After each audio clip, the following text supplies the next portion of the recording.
Welcome to Freedom Viewers. You're watching Our Time with Valeria Klemenko in the studio. Russia has launched a combined strike on Ukraine's critical infrastructure facilities. Several regions in Kyiv were targeted in the attack. A total of 345 aerial attack assets were recorded. Among them were Zircon anti-ship missiles, as well as ballistic, cruise, guided air-launched missiles and drones. Air defense shot down or suppressed 307 targets using electronic warfare systems. That includes 33 missiles and 274 attack drones. Moscow continues to invest more in strikes than in diplomacy. This is how Ukrainian President Volodymyr Zelensky responded to yet another massive Russian shelling last night. The main target of the strike was the energy sector. Residential buildings and railway infrastructure were also damaged. Russia has launched more than 1,300 attack drones against Ukraine, more than 1,400 guided aerial bombs, and 96 missiles of various types, including dozens of ballistic ones. That's exactly why we need to strengthen our air defense. We need systems that are effective against ballistic missiles.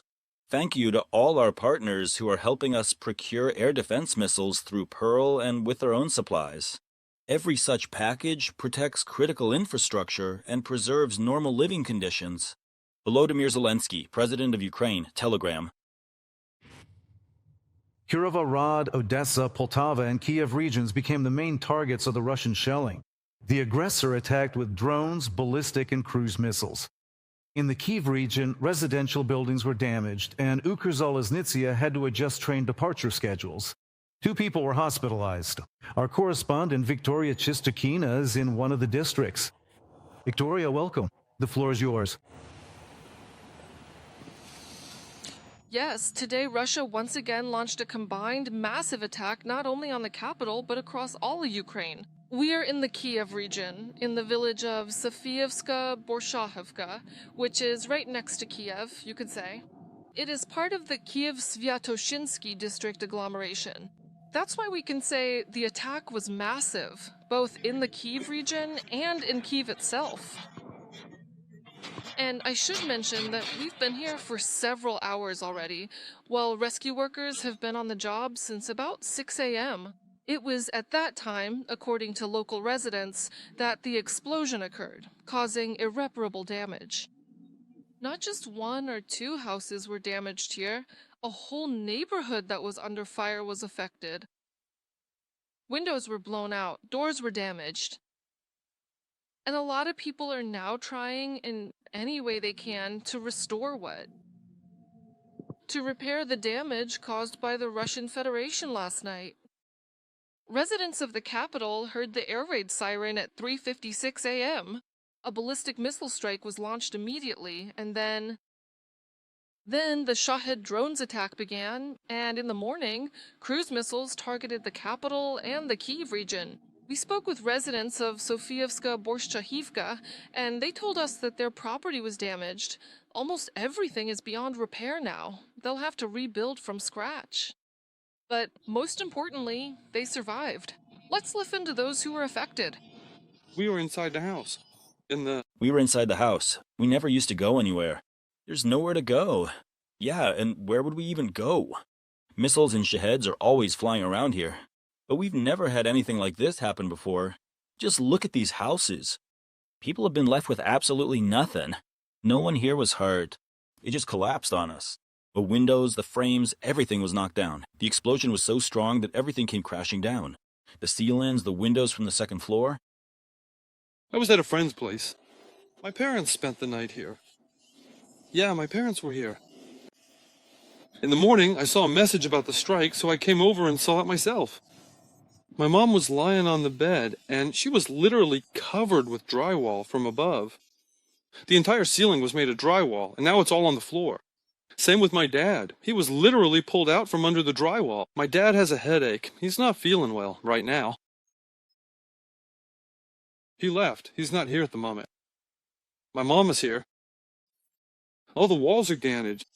They're warped. Well, you probably can't see it on camera, but you can see the corner, how it is. Well, the whole house, you could say, is basically condemned. As for the Kyiv region, according to the head of the Kyiv Regional Military Administration, Mykola Kalashnik, energy infrastructure and critical infrastructure facilities were hit. 5 districts came under fire. These include Borispil, Brovary, Obukiv, and Fastiv districts. Preliminarily, 8 people were rescued from under the rubble. Unfortunately, in the Fastiv district, a 49-year-old man passed away. According to the state emergency service, he died on the way to the hospital. We are continuing to work at the scene. Rescuers have not finished their work yet. Fires keep breaking out again and again in the destroyed houses. Let's hope the aftermath will be dealt with by the studio soon. Victoria, thank you for the details. Victoria Chistyukina reported on the aftermath of Russia's attack on Kyiv in the region. And Russia has attacked the Odesa region again. Energy infrastructure facilities came under fire. Fires broke out as a result of the attacks. Rescuers quickly extinguished the fires.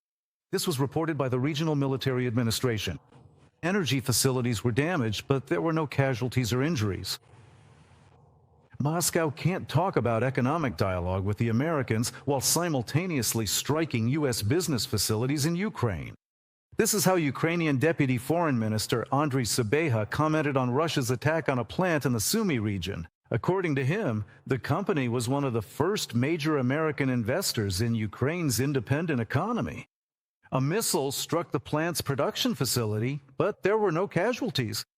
Sybiha emphasized that the facility is not a military target. The plant began operating back in the 1990s and produced goods for world-famous brands. When Russian forces strike such facilities, they're not just attacking Ukraine, they're hitting the interests of American business in Europe as well. Moscow can't talk about economic dialogue with the United States while simultaneously attacking manufacturing facilities owned by the U.S. Striking peaceful industries is not war. It's deliberate economic terrorism. There must be accountability for this. Andriy Sybiha, Ukraine's Minister of Foreign Affairs, on the social network X. The number of people injured in last night's terrorist attack in Lviv has risen to 25. A 23-year-old policewoman was killed. Among the injured are law enforcement officers and civilians. 11 people have been hospitalized. 6 police officers are in serious condition. The explosions occurred after the police arrived in response to a call. Cars and nearby houses were damaged. The suspect in the terrorist attack has been detained. She faces life imprisonment.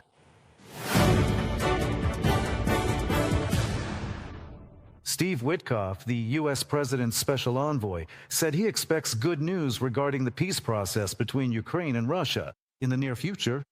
He said that proposals are being prepared that will help bring the sides closer together within the next 3 weeks. Witkoff expressed hope for a possible meeting between Ukrainian President Volodymyr Zelensky and Putin. He also called the war senseless, given the number of casualties, and noted that neither Ukraine nor Russia wants to fight.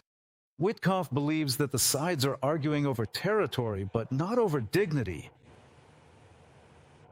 UK Defense Secretary John Healey said he wants to be the first head of the department to send British troops to Ukraine. According to him, after the war ends, this will be a signal of peace. Healey noted that 2026 should be the year the war ends. The British government, together with its allies, is working on forming a multinational peacekeeping force to ensure Ukraine's security. I want to be the defense minister who sends British troops to Ukraine, because that'll mean this war is finally over. It will mean that we have achieved peace through negotiations, and a secure Europe needs a strong, sovereign Ukraine. John Healey, UK Defense Secretary, in his column for The Telegraph. The war in Ukraine affects not only Ukrainians, but the security of all of Europe. This was stated by the President of the Czech Republic, Petr Pavel. According to him, supporting Ukraine is important for the Czech Republic out of its own self-interest. Pavel noted that the outcome of the war and how it ends will have long-term consequences for Europe's security.